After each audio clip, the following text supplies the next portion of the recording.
এই কাজ কতদিন ধরে করতেছেন গাড়ি চালায় না? এই কাজ মালয়েশিয়া আসার পরে এই কাজ কোম্পানি দিছে, এই কাজ করেছি। তো কোম্পানি বুঝলো কেমনে যে আপনি গাড়ি চালাতে পারেন?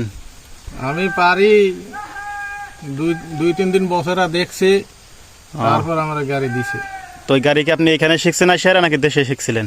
না ভাই, এই গাড়ি চালানো শিখছি, আমার আব্বা চালাচ্ছিল তো, আব্বার কাছে থেকে শিখছি। কিন্তু দুঃখের বিষয়, মালয়েশিয়া আসার পর আমার আব্বা মারা গেছে ভাই। ইন্নালিল্লাহ, আল্লাহ তা জান্নাতবাসী করুক।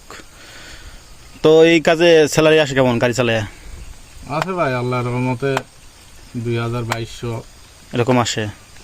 এই মালয়েশিয়ার টাকায় 2200 টাকায় এরকম বেতন আসে।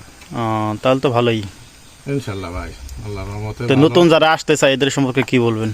নতুন যারা আসবে তাদের মানে নাই, যারা বাড়িতে কৃষি কাজ করতে ভালো পারদর্শী, তারা যেন এই পাম বাগানের কাজে আসে। আর বুকে সাহস থাকা লাগবে, ভীতু লোকের জন্য পাম বাগানে কাম না। তাই? তো ভাই কি বললো শুনছেন সবাই, যারা যাদের বুকে সাহস আছে তারা অবশ্যই মালয়েশিয়া আসতে পারেন।